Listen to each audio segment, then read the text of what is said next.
an engineer. I'm a business person. I enjoy what I do. I like history. I learn from history. I'm not afraid to have a go at something.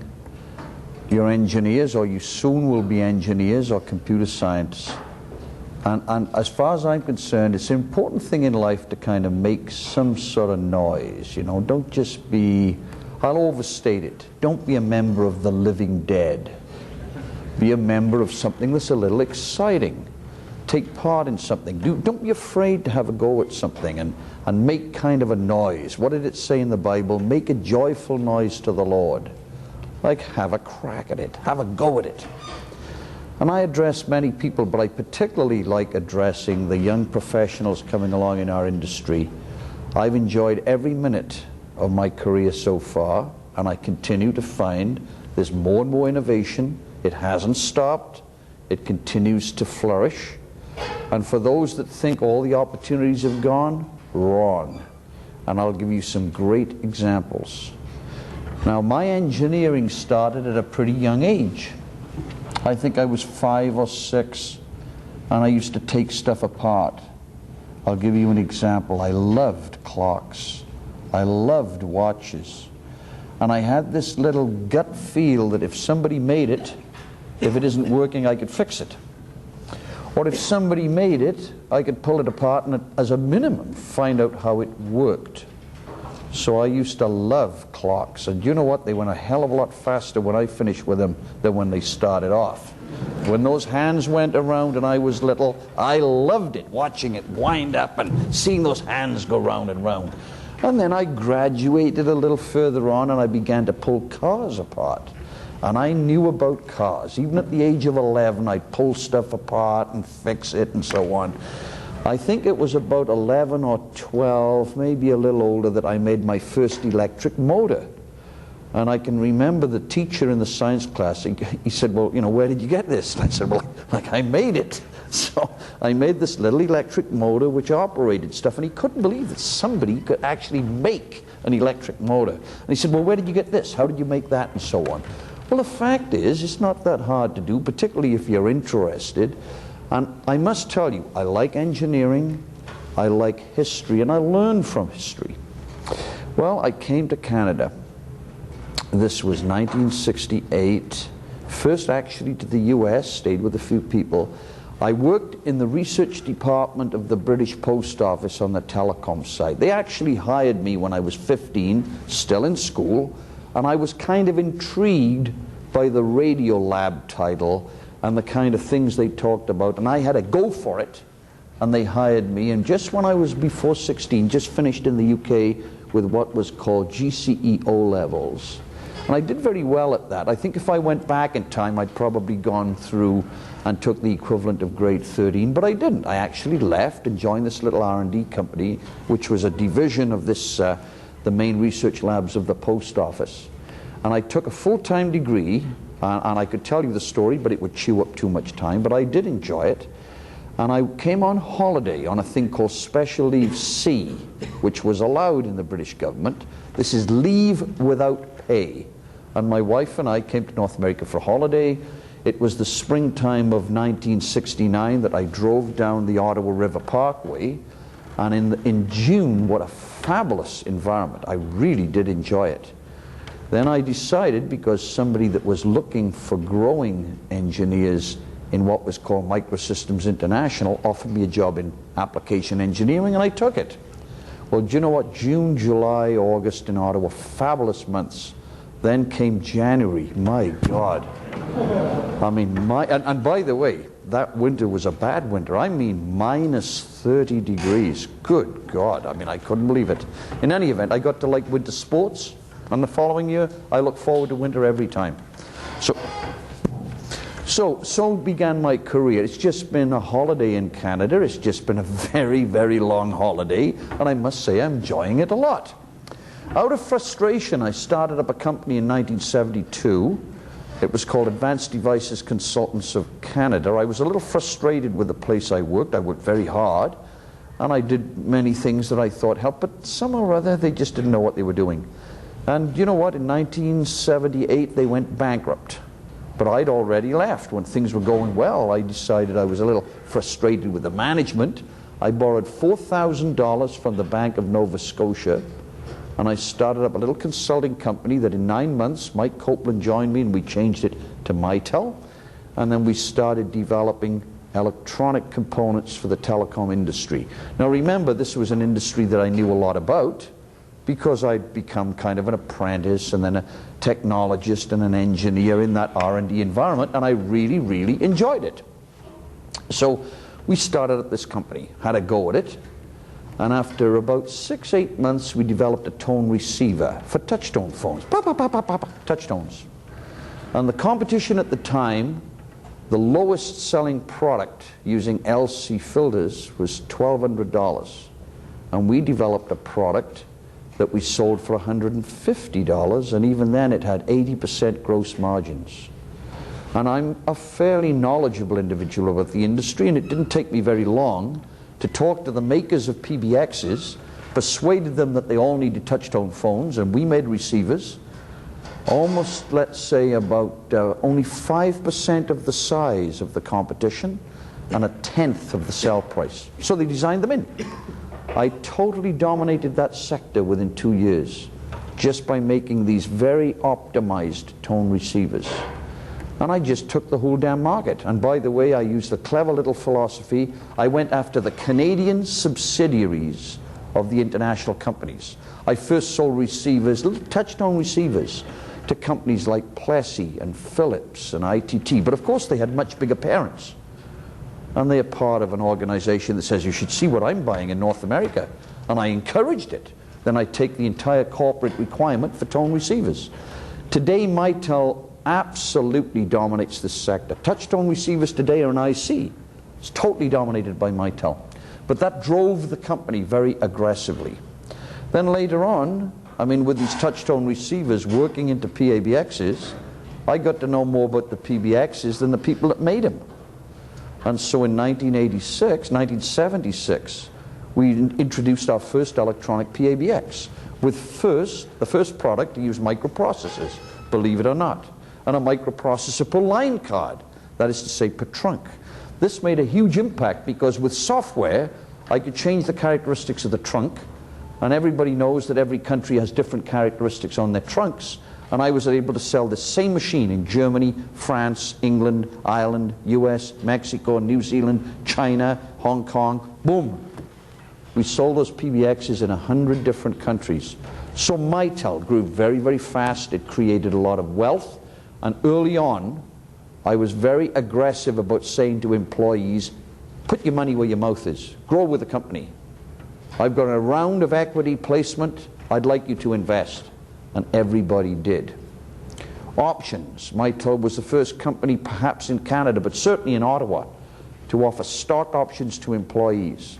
8% of the outstanding shares on average were offered to employees, and they all grew with it. And the company flourished because there's nothing like ownership, and there's nothing like commitment where people actually put their money into the company. It creates a different kind of employee. The employees are no longer employees. They're company owners.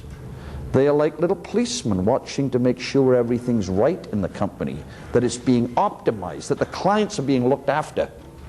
And it worked. You have to start with a simple philosophy. It's better to have a piece of something very, very big than have 100% of something that's not very big. How do you make something big? Have lots of people interested in making it big. Have lots of people pumping for it. Whether it's the board members, the employees, outside shareholders, have them all involved, pumping for the company like a network, trying to get more clients, trying to grow the business. So you have to understand right up front the concept of it's better to have something much bigger in a piece of it than 100% of something small. Now, by the way, that's my style. Some people are probably happy to have a corner store 100%, and it'll always be a corner store. I can't tolerate that. I like international business. I like hounding the customers. I guess I'm basically a salesman at heart. And I also like growing stuff at heart. And I love engineering. I love growing companies, and I don't mind taking a risk. Now, I've enjoyed it no end, and by the way, I'm just as active now as I was before. I might have developed such a lot of knowledge about such a subject that for me, the rate of return, the return with respect to the investments I make, or the judgment as to what will win or not win, has become quite a fine art. I've really got to understand the environment, and I'm pretty damn good at it. I don't mind telling you. Now, can you do the same? Always remember, it's better to make a little noise, it's better to create a little sizzle than sit down and being an ordinary 9-to-5 employee. Do something different. Be a little more aggressive. Take a little bit more risk. It's absolutely true. No pain, no gain. No risk, no glory. Go for it. Now, you've got some professional qualifications coming up. Make it work for you. And let my lesson be good for you. Because if you work hard and you be innovative and you take risk, the chances are very high you'll get big, big rewards. It certainly worked for me. Now, I'll give you some examples just for you to understand that me taking risks worked for me. Yes, it is a new suit. Do you like it? Yes, I do have a new car. Yes, I do own a nice big fat home. I do have a private plane. And these are just tools of the trade for me. How do you get like that? Take a little risk. Now, I started with Mitel and it grew, and it really did make me quite a wealthy person until we had trouble at the end of 1982. The Justice Department in the US got fed up with AT&T only buying their products primarily from Western Electric. This was a wholly owned manufacturer supplying the service company. It's like a little money-making machine. And you have to think about it. I don't know in economics or whatever if you look at the way this works, but it isn't really all that clean. I'll tell you why. The telephone company has a regulated business. So they add up all their costs, all their expenses, and the government says, you can charge for the telephone service enough to make 12% return. Now, okay, what contributes to that? First of all, they kind of have a guaranteed income with a guaranteed profit. But you see, the selling price of the services is a function of the expenses. You have to understand that. And it's a function of how much they've spent for the equipment and so on. If those same companies own the manufacturer and they only buy from the manufacturer, that guy that's making the product is not regulated. So if there's a little higher price paid for the equipment, that makes the service costs a little higher to perform, and the government says, but you can make a return, right, which is higher than that. So it's a little money machine that gets going. And the US government doesn't like that. It really started 100 years ago with the monopoly rights of the telephone operators, began by Graham Bell. Very smart little formula. Now, here I was, I'd actually broken into that society, and the PBXs that I made in Mitel were substantially used in every one of those telephone operating companies. So I'd broken into that society. Now I was penalized by it, because when AT&T was broken up by the Justice Department, I hope you can follow this, it's an important little lesson. I couldn't possibly have forecast that after 100 years, this little society called AT&T and the Bell companies would split apart. And there were a few lines in the settlement with the Justice Department. The Bell companies can no longer buy customer premise equipment. PBX is a customer premises equipment. I had $130 million a year in PBX sales to the Bell companies, and with less than 2 months' notice, it disappeared. So I had the toughest damn time in my life in 1983 trying to take a company that had, at the beginning of the year, 6,900 employees, and roughly 1/3 of the business, boom, had disappeared, and I couldn't do anything about it. Well, that year there was a complete bloodbath. I had to learn then, not about growing a company and encouraging employees and going after marketplaces worldwide. I now had to learn to slash back. If there was a lesson I learned in that, is in such an environment, do not screw around. You cannot go with a little scissors and trim here and there. You have to hit it with an axe and take off major limbs. It has to be fast, you have to be decisive, And so anytime it's come up again, I respond very quickly. I try to be a nice guy, because frankly, I'd hired most of those people that are involved all over the world.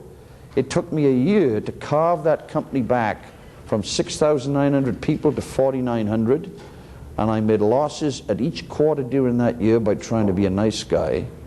Now, I eventually did pull it around. I did get positive cash flow. A thing you quickly learn: cash is the lifeblood. You run out of cash, you're dead meat. Do not go to the banks and expect them to bail you out. They typically don't do that. Many people mistake what banks are for. Banks are not there to take risk. That is not their function in life. If you do not have collateral, which is liquid, enough to support what you're asking the bank to give you, just forget it.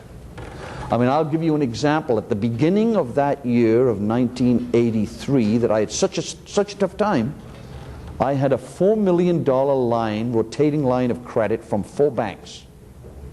As soon as the first quarter came around that I wanted to dip in it, oh, it's not available. You actually want it. Well, of course, that's why I negotiated for $400 million. Ah, but your sales went down last quarter.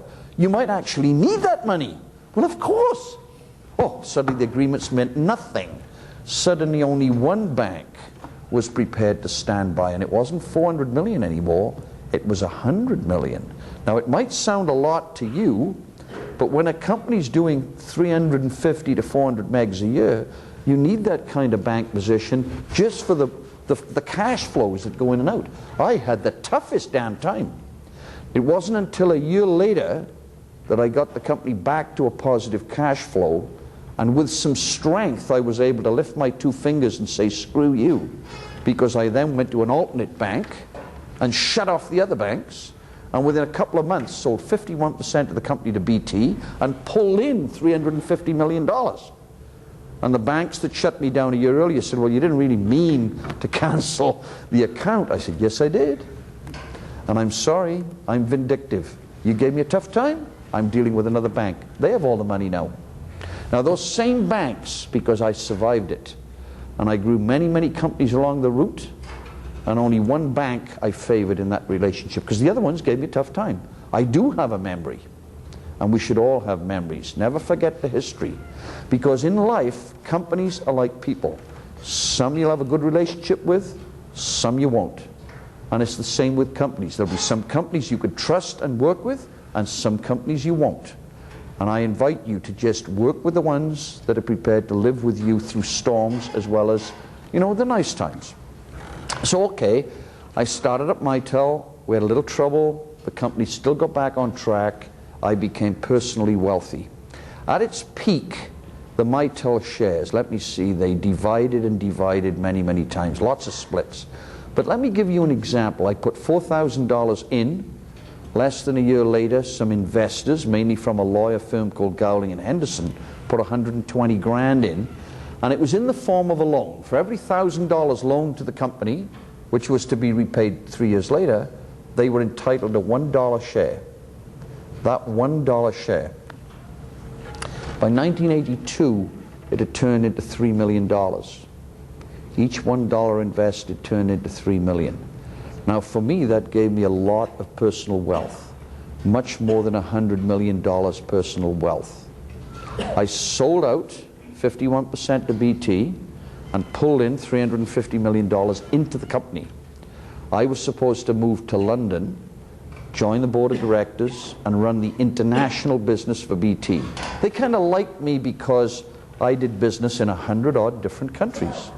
Countries including China, which was very communist at the time. Czechoslovakia, very communist at the time. But I got to know the industry very well, and they were very much desiring to be an international company, not just domestic. And frankly, it sounded pretty good to me. But during the next 6 months, I stayed on as chairman of the company to maintain stability. I'd employed most of the people, or hired most of the people, so they kind of trusted me. And I went back and forth London, and I got to find that there was such internal politics between the chairman and the vice chairman. I'd have a meeting with the chairman and his little crew in one hotel because they wanted me as a new board member to favor them. Then the vice chairman would have another meeting in a restaurant and introduce me to his crowd, trying to knife the other crowd. So I found horrible, horrible divisions in the company. And I say, hey, I don't need this. I'm not exactly poor. So I started up another company, and that company was Newbridge. And of course, it's grown very fast by working around the clock in R&D in a new area called data networking. After only 1 year, in the last month of the first year, we did 1.3 million in sales, 16.8 million the next year, and 68 million the year after. Then I took the company public under new laws that allowed me to jointly go public in Canada and the US at the same time. So I took the company public on NASDAQ in Toronto. Hell of a thing. I mean, the stock just soared. So Newbridge has been very good, continues to grow, very, very robust. But you know, the technology changes a lot, and I'll tell you a little bit about that. So one, I'm going to tell you about technology. How much more time have we got? Anybody noticing? Am I okay for time? So I'm going to tell you a little bit about companies and how I've done with companies. I'm going to tell you a little bit about technology and how it's dramatically changing. It was in Mitel at the time, 1982, when the breakup in the US oriented a kind of opportunity through deregulation for all kinds of new service providers. Now, when this first happened, for somebody to join, let's say, an MCI or a Sprint as a long-distance company, you'd have to pick up the phone, and instead of dialing 1 plus the area code, you'd have to dial an access code. So I thought, there's an opportunity here to develop a smart dialer. You might join an MCI or a Sprint, let's say, pick up the phone, dial 1613. So you dialed the long distance number you wanted.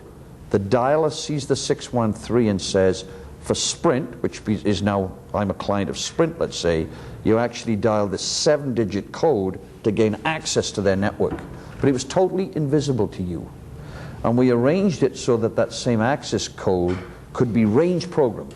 You program one dialer, you could plug in another one, instantly it's programmed. No nonsense with respect to having to duplicate the programming.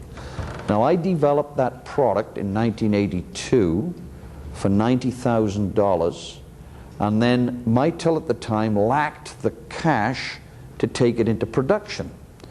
So rather than see the opportunity wasted, I pulled in outside funders and pulled in $3 million that paid for the inventory.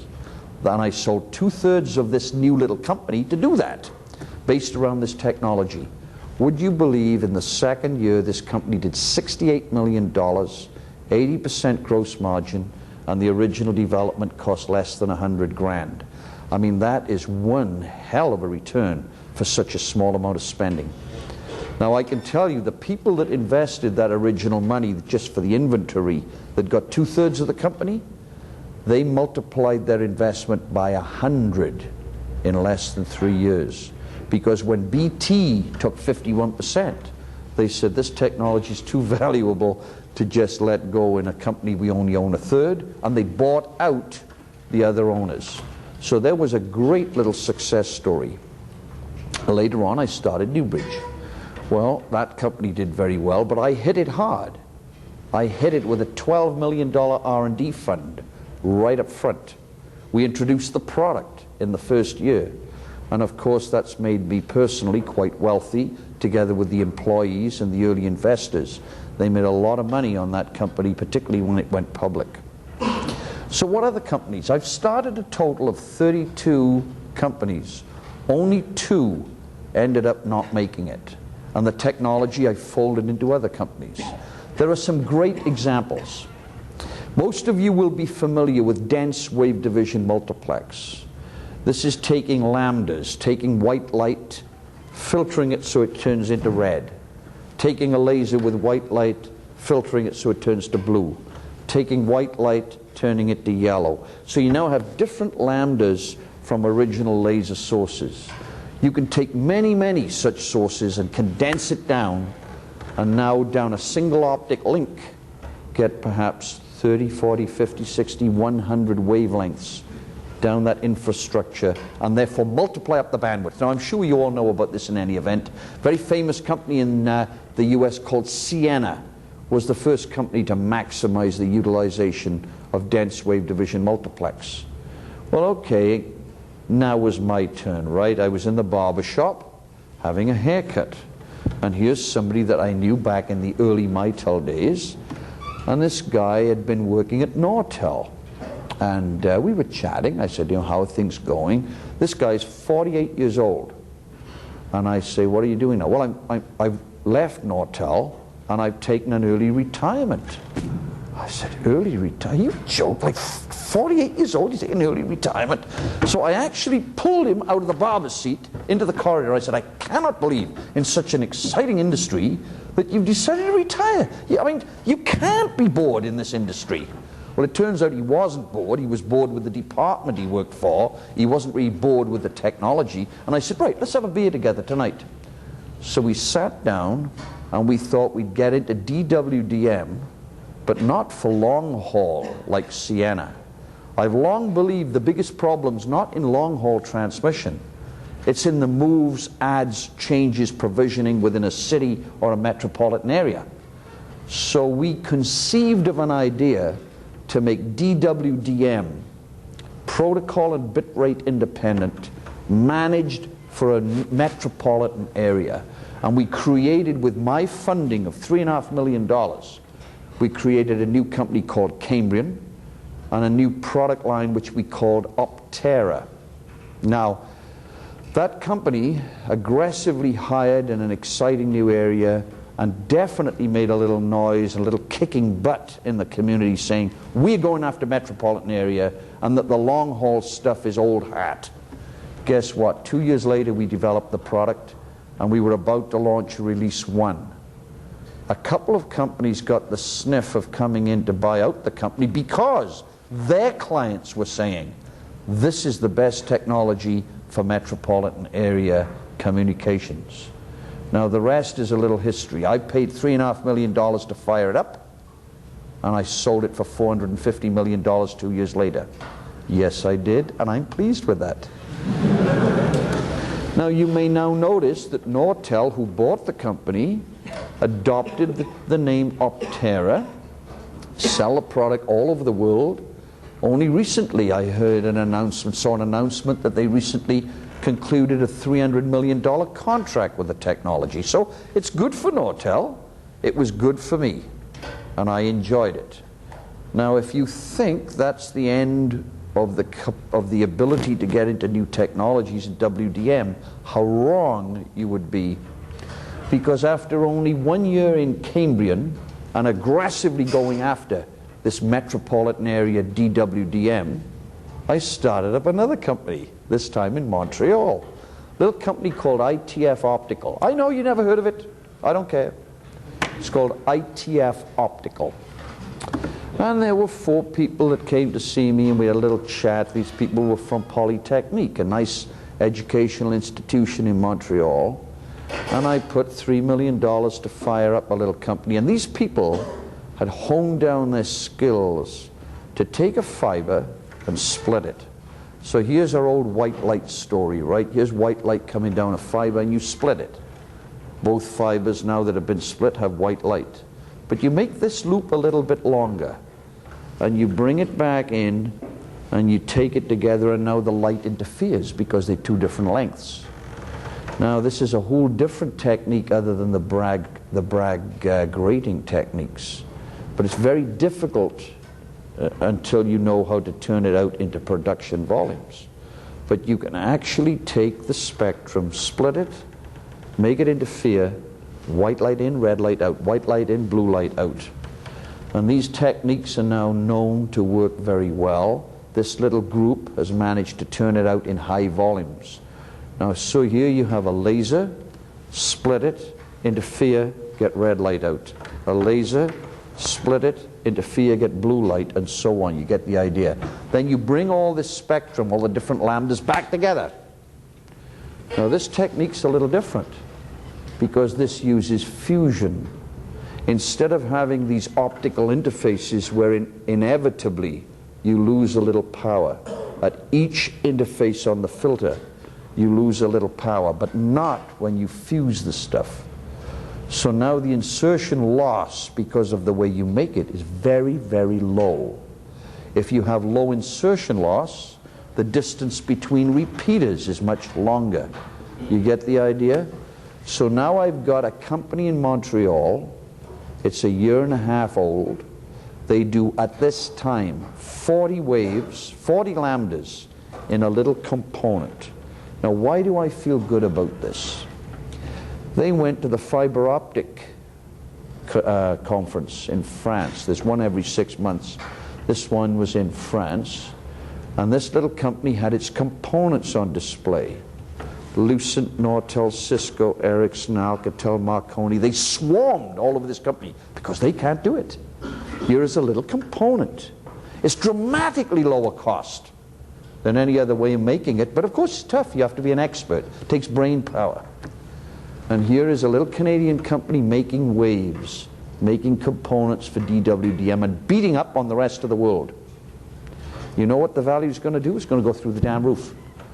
So I've just been lucky, perhaps, or just prepared to take a risk on people with respect to engineering, and in particular in my world, in the world of networking and telephony. And it pays off for me.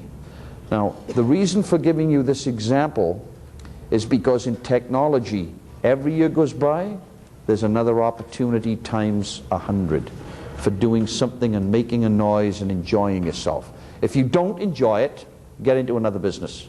If you do enjoy it, make a noise and create some sizzle and do something that everybody will kind of be attracted to and say, you know, I knew that guy, you know, I knew this software designer, I know, you know, boom, make a name for yourself.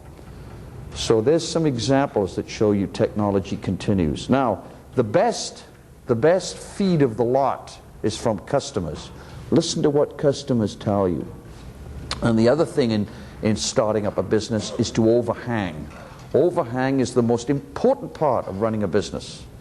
What you print, how you write it, is incredibly important. How you, as an example, display what you do, how you respond to people. I'll give you an example just to help you along here, and then I'll give you some examples of how sometimes your gut feel can be right despite what clients say. Here was Mitel. I think at the time we had 6 people. And I'm going to create a perception in the minds of the client that calls in. Now remember, 90% plus of all customers will not visit. If they call in and they want something and you deliver it and it works, that's all they want. Here is Bell South calling into little Mitel, 6 people. Now you must always have somebody that responds in the phone in a way that sounds professional. So here's somebody calling in. Good morning, Mitel Corporation. Yes, can I speak to Terry Matthews? Yes, just a moment, that'll be extension 4173. There's only 6 people in the whole company. But you see, already, you gave an image in the caller's mind. This is a company of some substance. I mean, I can remember after being only in business for 6 months, a customer in the US said, you guys up there, he said, you know, that's quite an offering you had, you know, with that Microsystems International company. Bell Canada really is a large company. I said, well, you know, that's true. You see, he thought I was part of Bell Canada. And I never said we weren't. I never said we were.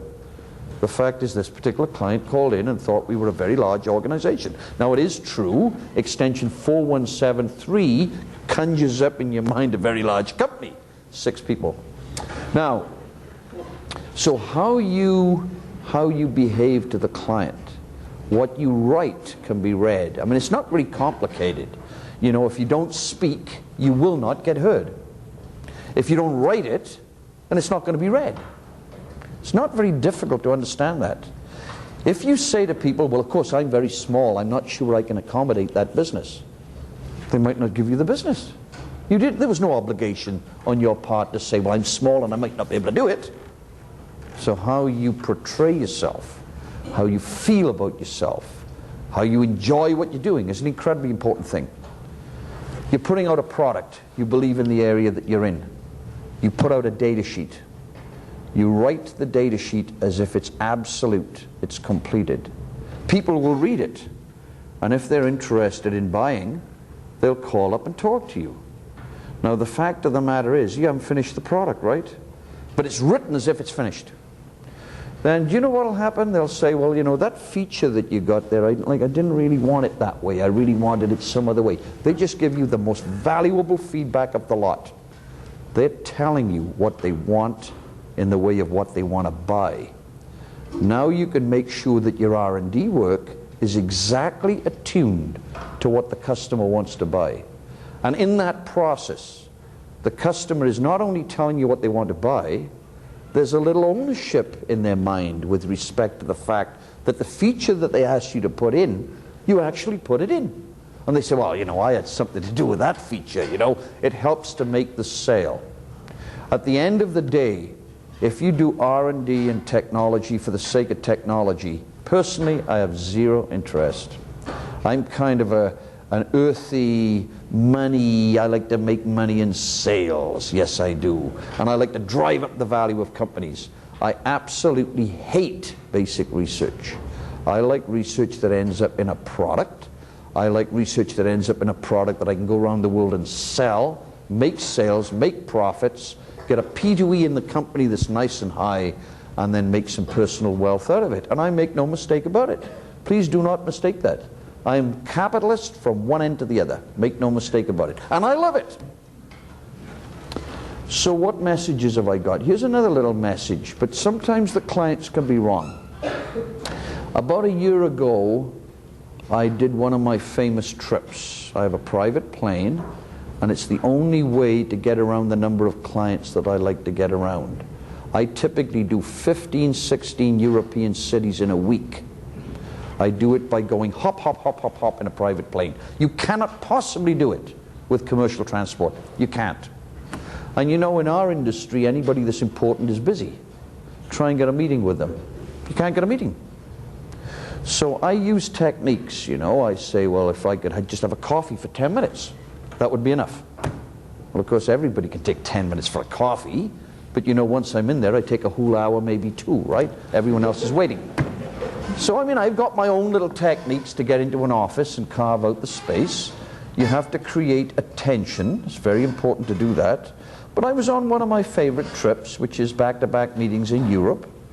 And I went around and I was telling the people at the time about this ATM switch, multi-services from Newbridge.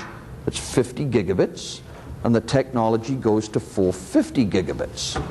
And universally, whether it was Deutsche Telekom, France Telecom, Belgacom, Telia in Sweden, BT, Cable and Wireless, they all said, you know, hey, must have this 50 gig switch. Must have this 50 gig switch. The traffic going on the network is unbelievable. We have to have this 50 gig switch. 450, not a lot of interest. But the 50 gig, must have it now. Now I could have taken, and by the way, they all said the same thing.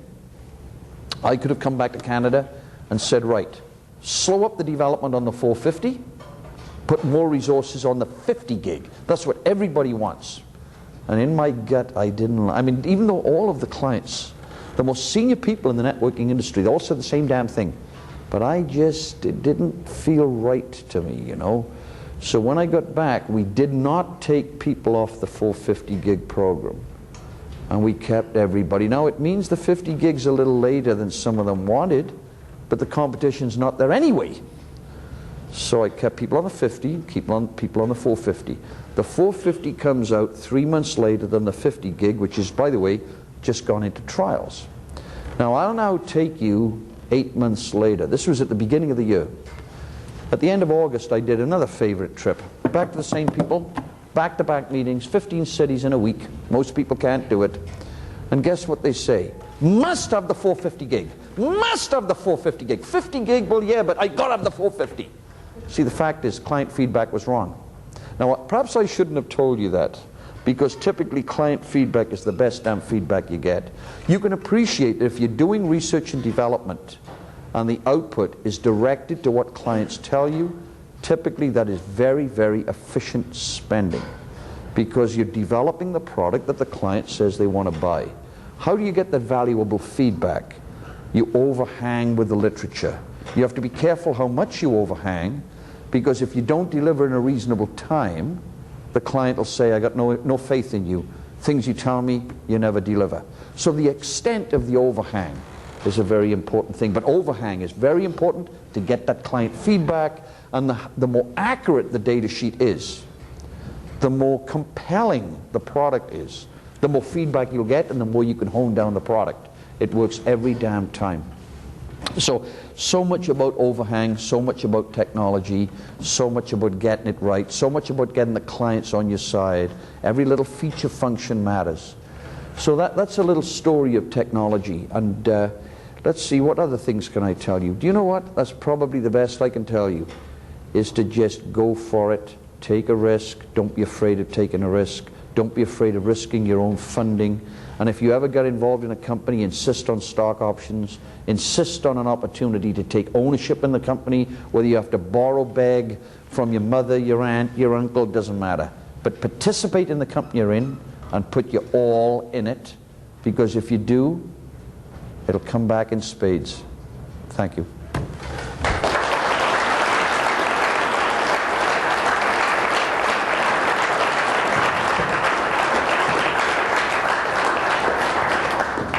It's an honor as a student and for the university to have somebody of your stature and success speak to us.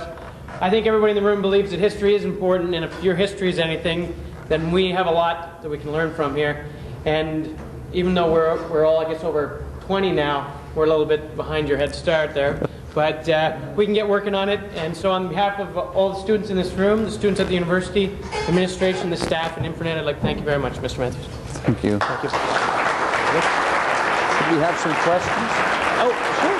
Yeah. I'm sure they'd love to. Mr. Matthews has generously offered to have any questions for him. Do you have time for this? Yeah. So, I mean, I'm open to answer any questions. I'm typically as sensitive as a brick, so you can ask anything you like. I don't care what it is. Yeah. I have a question about, I've been talking to some management consultants, and you said that a lot of the courses that you take in management in universities aren't very helpful, and some people told me to be careful on what you take and what you read and stuff like that. What do you have to say about stuff towards management in university? Do you know the best thing this university does? The co-op program. It works every damn time.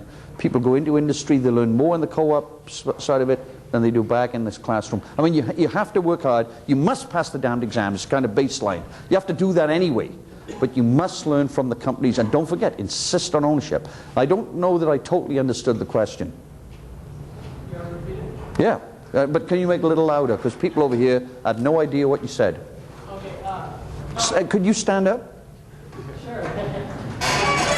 Okay, I was just asking you if you had any feedback on management courses in universities or colleges, because I've been told that a lot of the courses at universities I've learned about, a lot of other universities aren't as good or just a waste of your time. Well, I wouldn't have said they were a waste of time, you know. It's good to take things other than engineering and to sort of make yourself a little more knowledgeable about other areas. I mean, a great thing is an ability to communicate. You know, I often encourage people to take English, or take even things like an ability to speak to people. You know, it is true that what you say, if it's said well, people will listen. If you write and you write well, people will read. And an important thing is to attract attention. I mean, today, sizzle is kind of an important thing. It's not good enough just to have growth of sales, growth of profits. I mean, until about 5 years ago, that was kind of the thing. But it's just not enough now. You have to have sizzle. You have to create something in the way of a magnet. The Ottawa area has become a magnet for engineers because they know there's a lot of exciting things going on. The Silicon Valley area has become a magnet. But you know, in Canada, we have so much exciting technology going on. There's 1,000 technology companies in Ottawa alone, as an example. In this Waterloo community, there are so many new companies. I mean, I've invested in some of them myself, and you know, the growth is ferocious. Just take a look at the way technology is changing. I said a little bit earlier on about DWDM and the fact that I got into DWDM applied to metropolitan areas. I told you that I got into DWDM components that are smaller and lower cost than anybody could ever think about. But you know, look at the revolution that's going on. The fact is that there are over 1 billion copper pairs around the world, and typically what have they been used for 100 years? You can actually feel the vibrations, right? It's in the voice spectrum. Well, the technology today allows you to use those copper wires and get 6 megabits of bandwidth down the copper wires. Now, 2 years ago, if you did it on one copper wire, the rest were all interfered with. But that technology's been really honed down now. It can be 1, 2, 3, 4, all of the pairs in a bundle. And then there's another interesting area, broadband wireless, LMDS, LMCS. Now, by the way, I'm talking about areas of which I'm very knowledgeable, and I'll take questions on any one of the subjects. But the fact is, there are now techniques from technology to get at a broad spectrum of users. In fact, every user of a network, whether it's copper wires, fiber, wireless, cable, there are many new techniques that only in the last couple of years, passive optical network, no electronics, or only photons. Split the fiber, split it, split it, split it, split it, connect everybody with fiber. And then the equipment at the end, through a kind of modem, organizes what bandwidth goes to whom. Broadband wireless, point to multi-point, bandwidth available to everybody, one or several or whatever.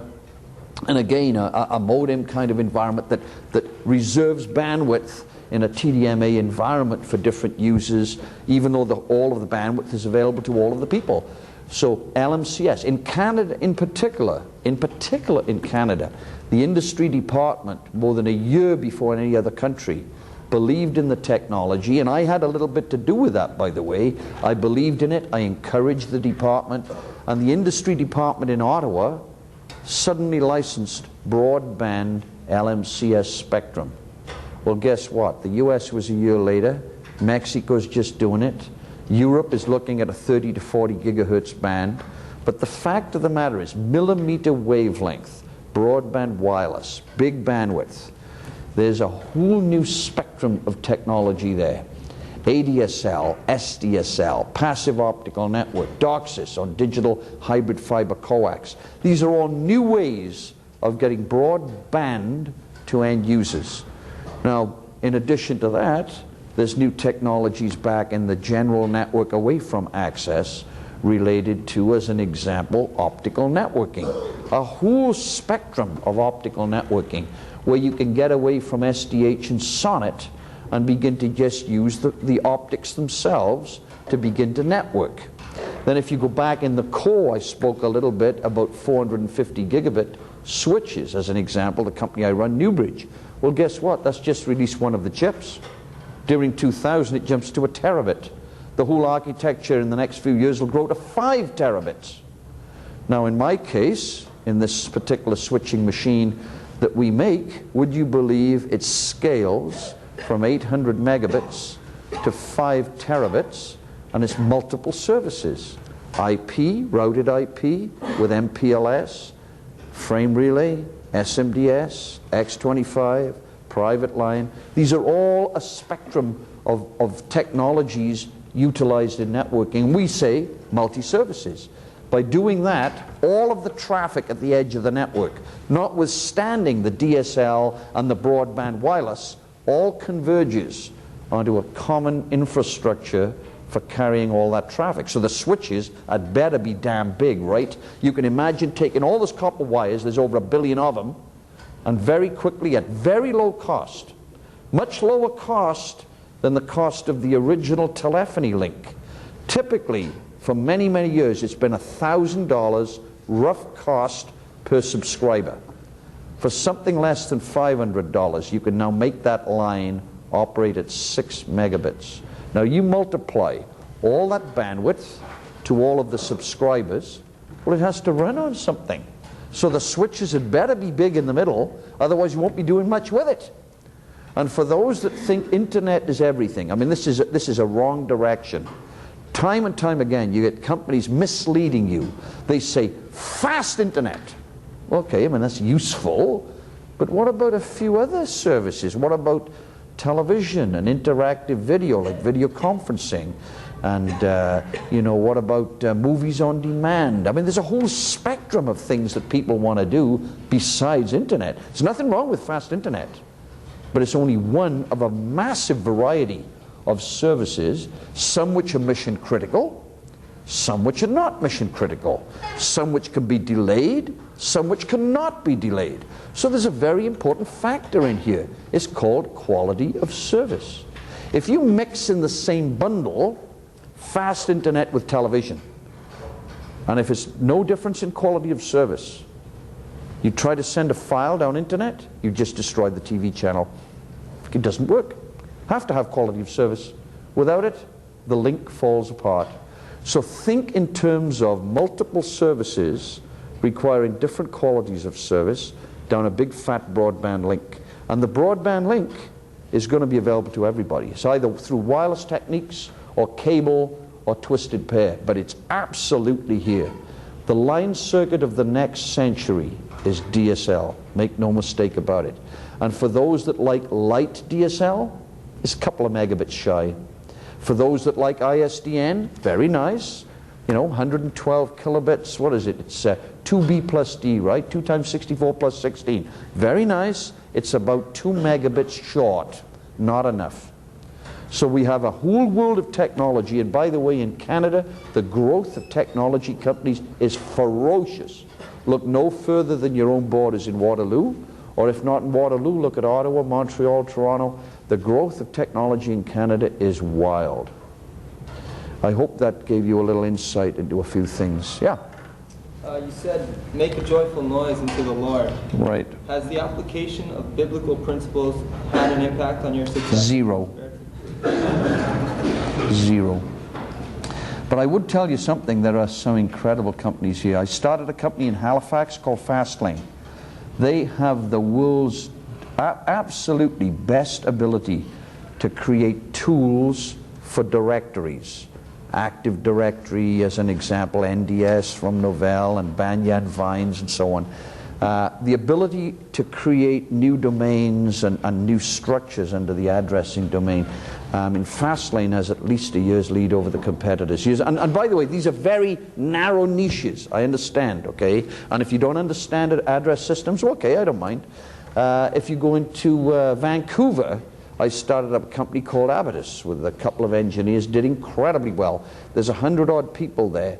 Their business is applications on demand. Now to do that, you have to look at an IP packet and not treat it like a dumb router. I mean, a dumb router just looks at where it's going. It says, what's the destination? And it says, okay, I know the destination, pass it on. It's called next hop routing, right? Well, that's not good enough, because you want to know what the packet contains. If it's voice, you don't want to delay it. If it's email, you can delay it, as a simple example, okay? Did it come from the president, or did it come from the toilet cleaner? Now, I dare say the president's a little more important than the toilet cleaner, unless the toilets are blocked. Now, that information isn't contained in the header, but I mean, if the toilets are blocked, the toilet cleaner might become very important. And the next thing is, well, how much did that particular client pay? Did they pay at the gold rate, the silver rate, the brass rate, the copper rate? If the network's congested, sorry, but the copper rate's turfed out, right? Because it's probably best efforts. To get such information, you have to tear the packet apart. Now, here's an interesting area of new technology. You have to take that IP packet, and instead of just saying, where's it heading, pass it on, you have to say a lot of things. As an example, what was the source? What was the physical port involved? What's the destination? What's the physical port at the far end? What's the time of day, the day of week? What's the type of service? Is it a TCP packet? Wouldn't be a bad question, right? So you tear the packet apart. Now we have about, let me see, there was 3 people from University of Beijing, a couple of people from Hong Kong, but we had about 6 people building an algorithm. The reason you have to build an algorithm, because suddenly it's processor intensive to pull this packet apart. You can't just throw processing power at it because it's too expensive. You need to be able to pull this packet apart at the edge of the network and classify it. You need to know what the packet is for, where it's going, and what information it contains. There's a funnel of information coming in to the access pipe. It might be email, it might be voice conferencing, it might be God knows what it is. But you have to take that packet apart at the edge, and you have to have it managed under a protocol that looks at the edge of the network to set up what you do with that packet. As an example, is this somebody paying a lot or not paying a lot?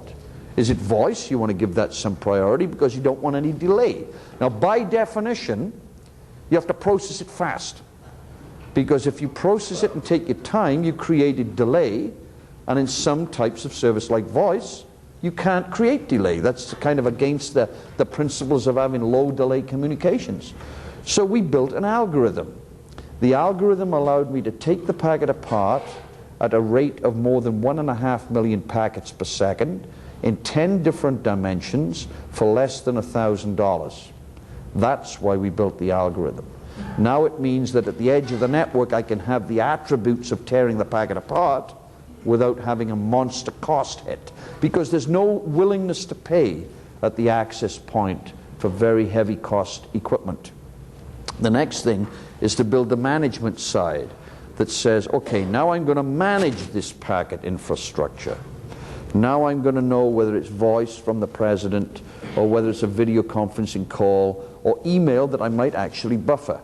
And there's another layer of abstraction above that that looks like a store. It displays all of the services available from the service provider.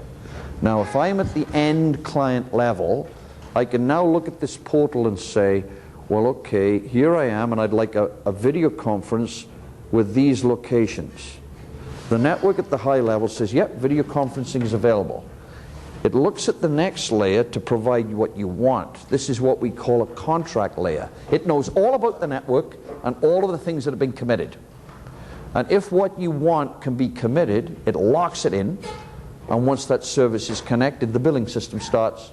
Now this is a little different because what I just described to you, and I may not have used perfect words, it really turns the industry upside down a little bit because it's applications on demand. It takes the whole infrastructure up to a much higher level. Instead of trying to compete down at the base level of simple connectivity, it takes it up to valuable applications on demand, where you can bill a lot for certain services. And so this is called applications on demand. It's a whole new area of networking. It's an area that I'm pushing the frontiers. And that company in Vancouver has at least a year's lead. And all of the major service providers acknowledge it. You see, there's a structural problem worldwide. The whole world of data consumes about 50% of the traffic today, and the world of voice is the other half.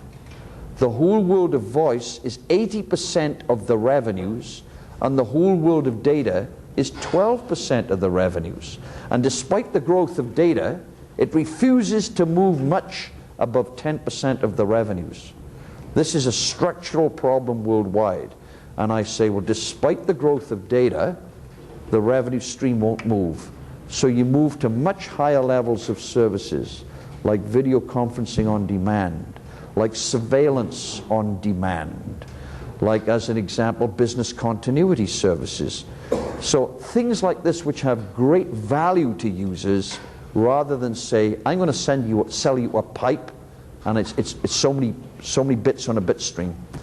So I don't know whether you followed that, but it certainly is a new area of networking worldwide, and it's an area that I'm pushing dramatically. Yeah.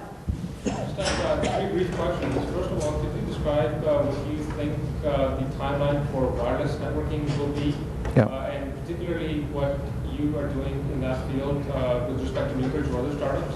Second question is about IP and what you're doing at Newbridge about that, with respect to especially the recent acquisition of Timestamp. Yep. And third of all, you said that you hate basic research. Could you explain that? Well, yeah, I don't like basic. I can't relate to basic. It's great for other people to do basic research. I think it's great that basic research is conducted, as long as it's nothing to do with spending that I have to do with, because I like to apply the research and turn a company into it. I mean, the things I enjoy is actually creating a company, generating sales and profits, taking a company public. There's a lot of fun in doing this, and to do it with a team that makes money while they're doing it and having fun while they're doing it. Like, that creates an environment that I like. Now, I'm not saying basic research is bad. I'm just telling you, as long as I'm not doing it, that's great. Now, the other thing is on IP, typically what we do in Newbridge is we do things that are differentiated. I don't want to compete with the best efforts routers. I don't want to do that. I create VPN private networks, IP-based VPNs. I create, as an example, highly secure networks that are invisible to the users. The user doesn't know it, but I've used IPsec to secure the link. I've authenticated the user. I've created encryption, which is strong encryption. I can create a VPN out of this encrypted network, which is just part of the fabric of internet. We're involved in some huge programs. As an example, the ANX program. Anybody know about ANX? ANX, the Auto Network Exchange. This is an IP environment created using secure communications. It's an attempt by the three largest automakers, Chrysler, Ford, GM, to connect a network to 9,000 suppliers on an electronic commerce environment. Now, I get a lot of interest out of that one, so that's kind of the time step thing. But, you know, whether it's Bridgewater, whether it's Abatis that we founded, whether it's Time Step or North Church or Ironbridge, which is IP routing on optical networks, that's in Boston. I mean, all of the attempts really to get Newbridge into a differentiated higher level of value in IP networks, not creating simplistic best effort routers. I don't know whether that answered your question. Well, I think it did. You know, your traditional market is ATM, and I just want to see where you're. Well, I draw exception to that. You know, we do something like 160 million a quarter on TDM only. TDM, which involves voice and data networking, like totally integrated. We probably do close to the same amount on frame relay. But where does ATM stop and IP start? You know, we create an ATM switch. I'll call it ATM because a lot of people like to brand me with ATM, and it's true, I do like ATM, but nevertheless, IP is a given. IP MPLS is a given. I mean, I don't even bring this up because it's obvious, you know. It's like pairs of wires are obvious. The fact is, if I take an ATM switch, cell switch, and I put on every circuit card that's in there an interface that says, as an example, here's an OC48 2.5 gigabit pipe. It's full of IP packets, and I'm routing it. If I make all of the interfaces, let's say STM1, STM16, STM64, that means like OC3, OC12, OC48, OC192. There's all these pipes coming into the machine. They're all carrying IP packets, and I'm routing it in the machine. Did I sell you a router or an ATM switch? You don't know the difference. Because the fact is, all the interfaces, all carrying IP and routing the traffic, right? Now if I take those out, and I replace them all with frame relay adaption interfaces, did I sell you a frame relay switch or an ATM switch? I sold you a frame relay switch. So it's very difficult now because there's like commonality in the switch for incredible varieties of services. And you can embody, because it's ATM, qualities of service, including connection orientation. And because it's connection oriented, it's kind of much more secure in an area which might be multimedia over a wide range of media. So again, I don't know whether that totally answered your question, but it came a long way to doing it, right? Okay, I think so. Could you talk about the wireless? What do you think of the timeline of the wireless industry? Wireless has been around a long time. The most recent form of wireless which creates a lot of excitement is LMDS, LMCS. Newbridge was the first in it. Frankly, because as an apprentice at the age of 16, I was first involved in millimeter wavelength. You're dealing with waveguide, which is very, very small. And what we created was the H01 mode in the lab I was in, which is circular waveguide. You do that first by taking the wall of the waveguide and collapsing it so it becomes a triangle and the wave is bent.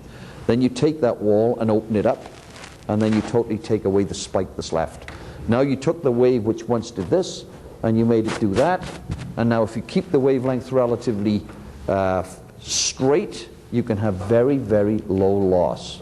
I can remember in 1963 when we had something like a gigahertz bandwidth, which was unheard of at the time, And if you convert that into telephone conversations, this was a long, long pipe between London and Birmingham. And the people said, what would you do, you know, with a gigahertz of bandwidth? And there's so much telephone traffic. They said, we can't conceive of anybody wanting that. Well, less than 10 years later, the traffic, the requirements between those cities absolutely exceeded that. But, you know, different techniques allow you to get away from the complexity of copper waveguides. But, you know, that for me, that little R&D learning exercise, it makes you feel, if you've been involved in something like technology, you feel good in the stomach, you know, about a particular area. So when this whole area of broadband wireless came around, I already felt good about it. So I got Newbridge in it first. The way we are today, I bet you we win 50% of all tenders around the planet. We're involved in Buenos Aires, in Rio de Janeiro, we're involved in Hong Kong, we are involved in Beijing, in Dublin, in London, in so many countries. Because this is an area of technology that's catching fire all over the planet. All nations are licensing spectrum, and in the case of Newbridge, it's particularly good because remember, it might be called LMCS, LMDS, broadband wireless, but it's only a pipe. What services came off the end? That's the key question. It's only a pipe. If we could talk here about passive optical network, very nice, great technology. What were you selling? At the end of the day, there has to be a salesperson selling something. Now, the Newbridge proposition is very good because we say the salesman can sell private line, frame relay, IP, X25, long, long list of services. Because at the end of the day, that's what you're selling. The fact is broadband wireless, who cares less? Just a pipe. It's a convenient way of getting to the client. Yeah?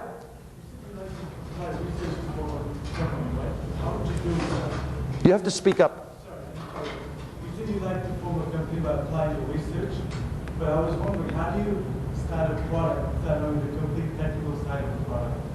Well, that's the tough thing, isn't it? You've got to select I mean, that's the tough shit part about it. You have to think out the right product at the right time, and by overhanging, you get feedback from clients, and very quickly you know, are you on the right track or the wrong track? I'd say of 50% of the companies that I start up, in the first 6 months we find out we're going down the wrong direction.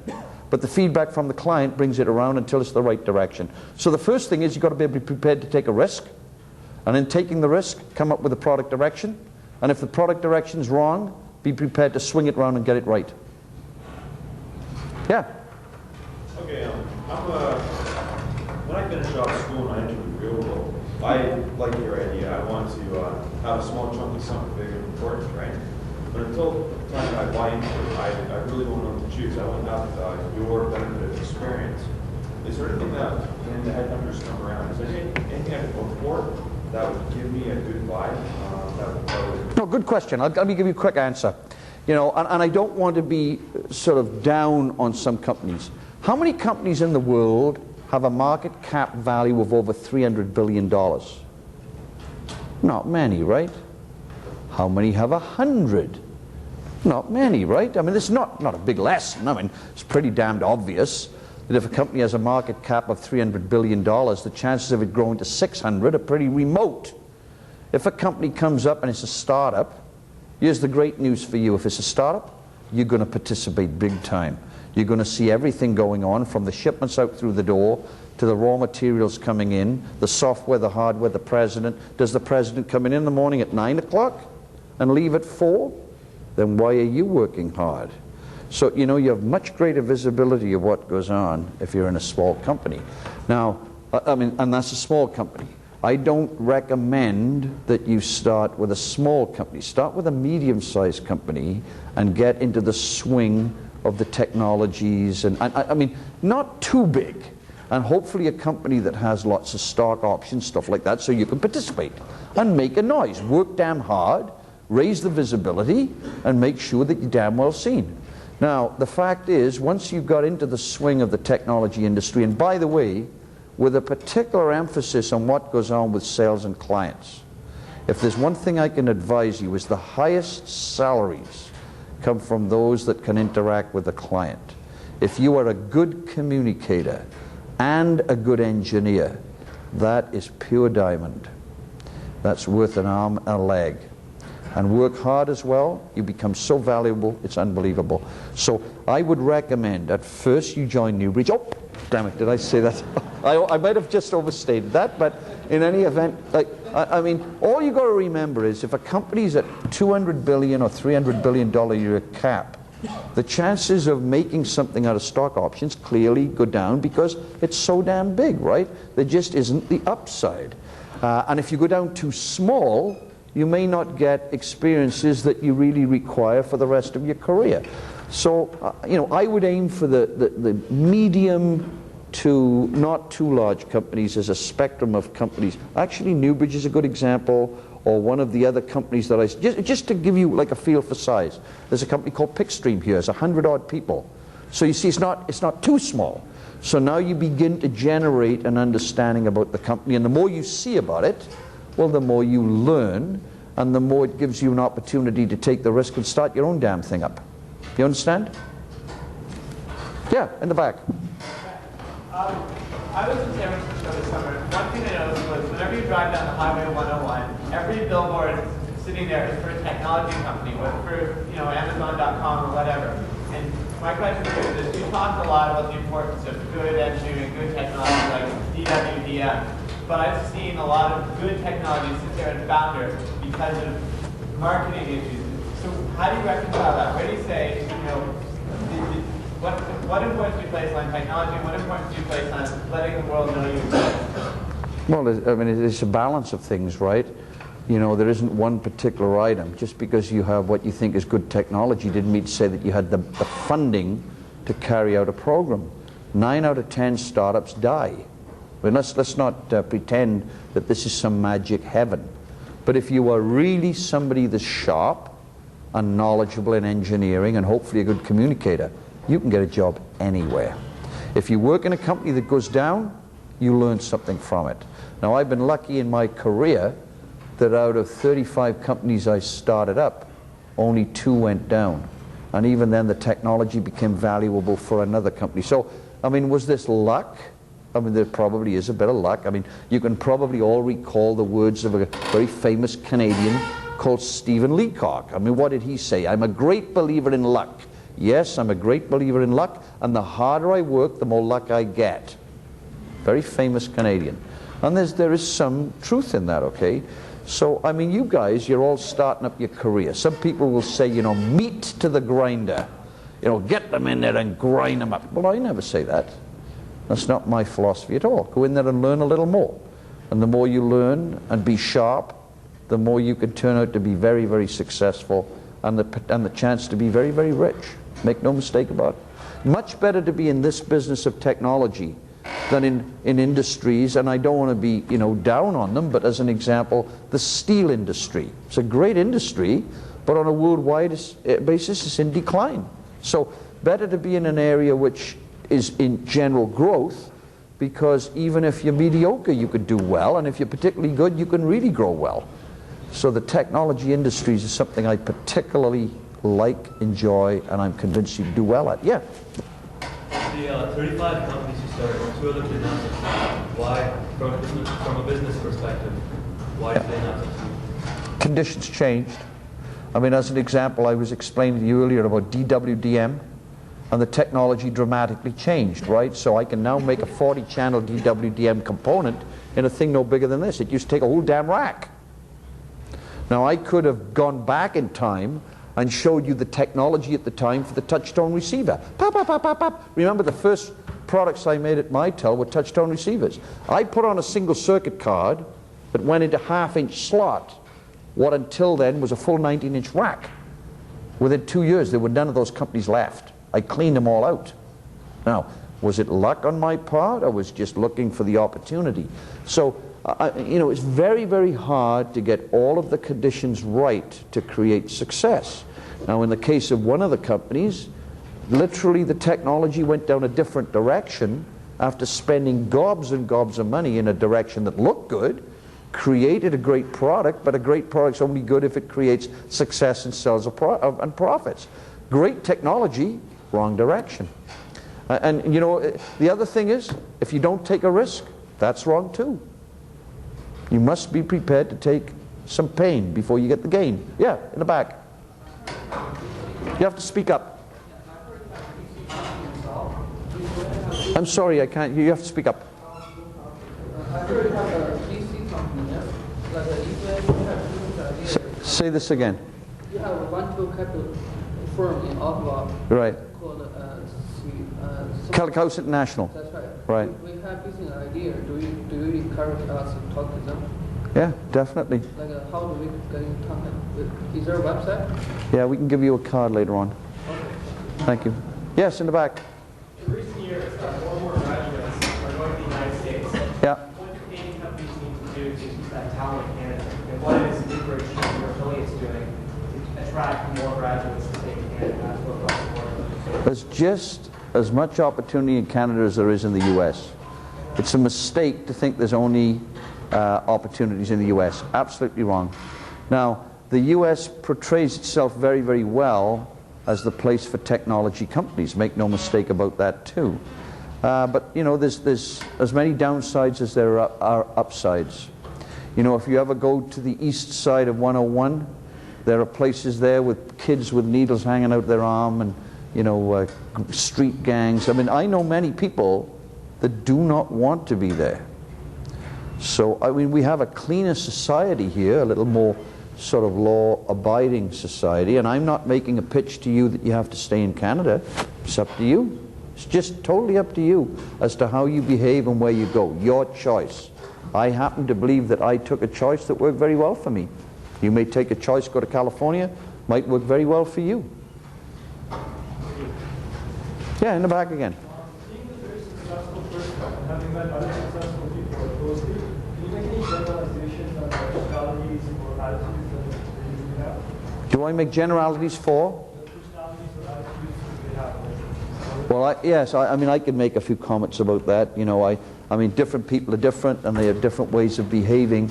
And I tend to dislike a situation of setting yourself up as a king.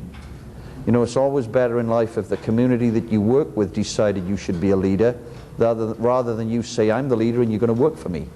Much better that you don't stress that. Much better that you be a leader because other people want you to be a leader. Then there's no artificial pressure. So I don't particularly raise a profile and say I'm king. I don't particularly go out of my way to stress my wealth. I told you what I did in the past merely as a record of history. I don't go out of my way to come onto the front page of magazines. I don't particularly go out of my way because I find that doesn't work for me. I don't like, as an example, you know, take this guy Prince Charles, or take this other character Michael Jackson.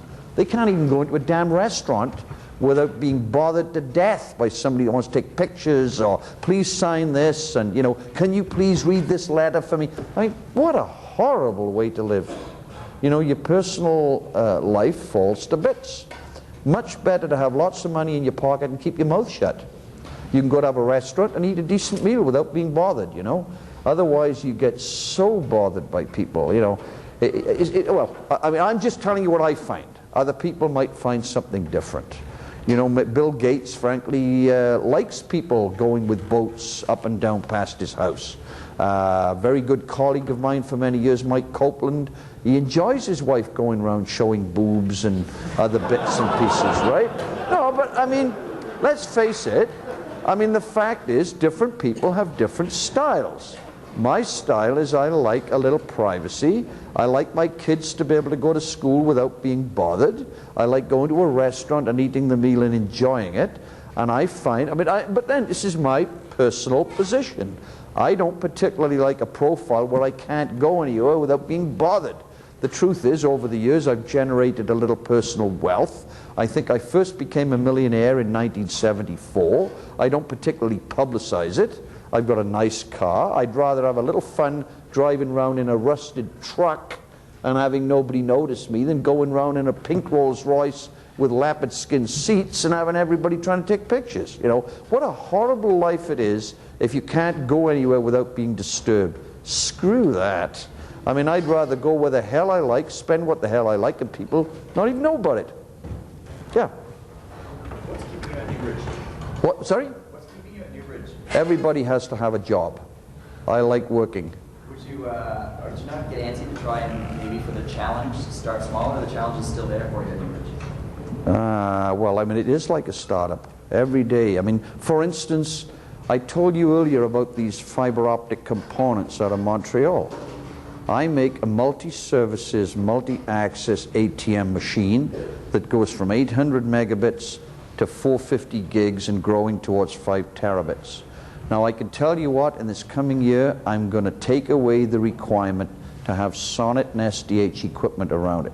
So I effectively make a multi-services switch bandwidth manager that has optical networking, and the things that I've got in the machine already, now it's true the valuation isn't there, but the things that I've already got in my program are much better than the Serent company that Cisco just paid $6.9 billion for. Now, I enjoy that, and later on next year I'll be publicizing it and making the point. Now, I made a few errors, but then taking risks, you know, is part of the business. I bought UB in California.